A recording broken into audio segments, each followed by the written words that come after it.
Welcome to CoreLogic's housing market update for December 2024, brought to you by onthehouse.com.au. As we move into the last month of the year, the housing market's setting up for a relatively weak start to 2025. Our National Home Value Index rose by just 0.1% in November. That's the smallest monthly rise Australia-wide since January of 2023. This marks the 22nd straight month of growth, but if the easing trend continues, it could be close to the last month of growth in this cycle. The downturn is gathering momentum in Melbourne and Sydney, where negative movements in values will weigh on the national index due to their size. On a rolling quarterly basis, we're now seeing 4 of the 8 capital cities recording a fall in values, led by Melbourne and joined by Darwin, Sydney and Canberra. The mid-sized capital cities and most of the regional rest of state markets continue to provide some support for growth in the national index, but it's clear that momentum is also leaving these markets. For example, Perth's pace of capital gain continues to lead the nation, with values up 1.1% over the month and 3% higher over the rolling quarter.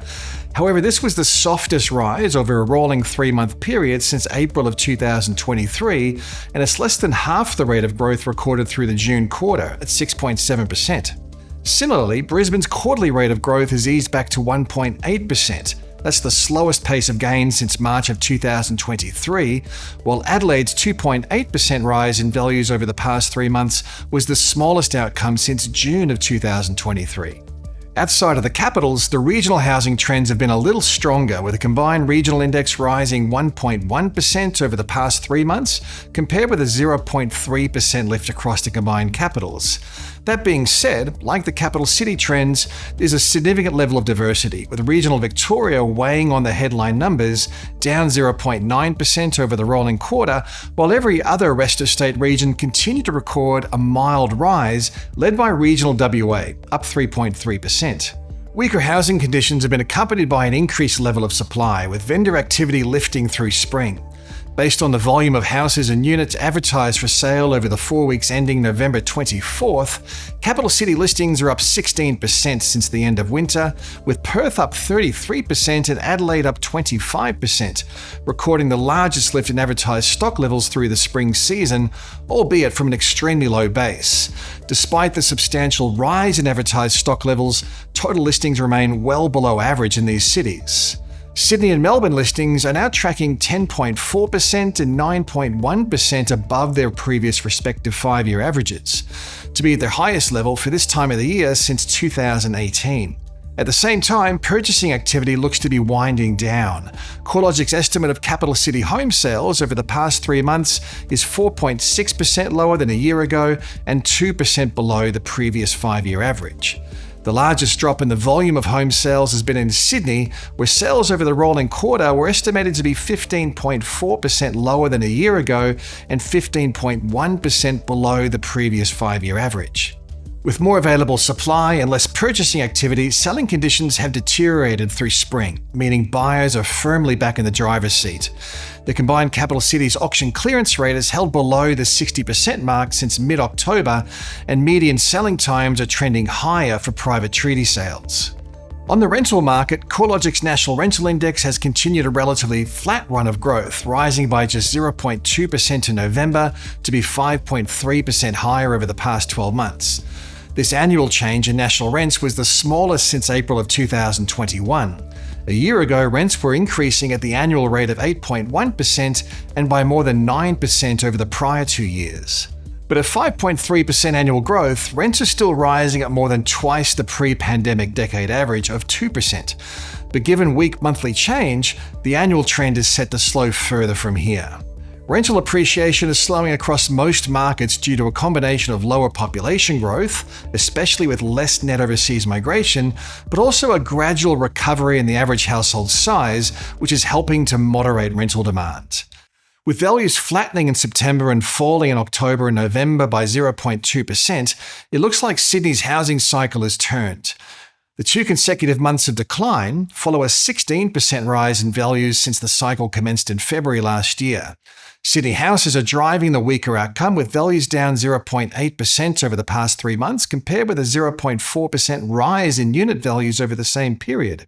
Similarly, The upper quartile of the market is leading the weaker conditions, with values falling 1.6% over the past 3 months, while lower quartile values are showing a subtle rise, up 0.9%.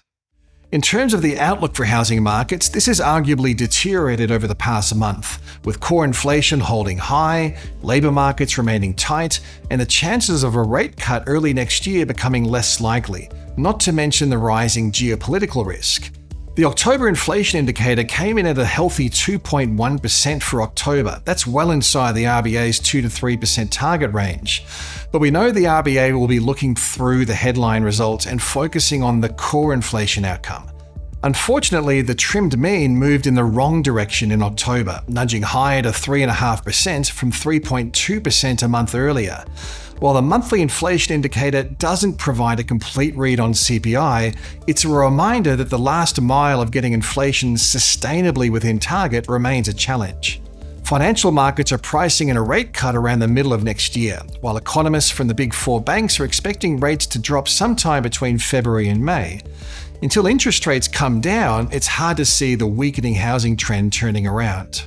A lower cash rate will be a positive factor for housing markets, providing a lift to borrowing capacity, and along with lower inflation, we should see an improvement in serviceability assessments and support for a further rise in consumer sentiment. A couple of rate cuts might be enough to shore up a declining trend in home values, but it's hard to see any material upwards pressure returning until interest rates reduce more substantially and affordability barriers become less formidable. Alongside the uncertain economic outlook, housing markets are likely to be arriving in 2025 on a relatively weak footing, with value growth losing steam or falling, advertised stock levels rising, unaffordability at record highs, and demand no longer keeping pace with the flow of new listings coming to market. There may be some exceptions emerging through 2025, with consumer sentiment recording an increase in buyer confidence across Victoria. In Tasmania, where home values have been flatlining for the past 2 years, home sales have trended slightly higher through spring relative to a year ago. Rising levels of geopolitical risk add to the uncertainty of the 2025 outlook, including wars in the Middle East and Ukraine, as well as the implications of a new Trump presidency yet to become clear. Additionally, a federal election is just around the corner, which is likely to feature housing policy front and center, adding to the complexity. An undersupply of newly built housing is likely to provide some support for housing values. Although population growth is expected to ease further in 2025, a cumulative undersupply of housing has accrued across Australia following the record levels of population growth since international borders reopened. The residential construction sector continues to face feasibility hurdles in getting new housing stock to market, with materials and labour costs having surged over the past 5 years. Construction costs aren't rising anywhere near as rapidly as they were through the pandemic, but they're still increasing at around 1% a quarter. Significant competition from major public sector infrastructure projects is likely to keep prices for labour and materials high across the residential construction sector for 2025. Given the highly ambitious target to build 1.2 million new homes by mid-2029, the potential for new supply-side stimulus policies aimed at kickstarting residential construction activity is highly likely in 2025. With this being our final market update for the year, I'd like to wish everybody a safe and happy festive season. The housing market tends to take a breather from mid-December through to late January, and our next update will be out in early February. In the meantime, you can keep up to date with all the property sector goings-on at the news and research pages of the CoreLogic website.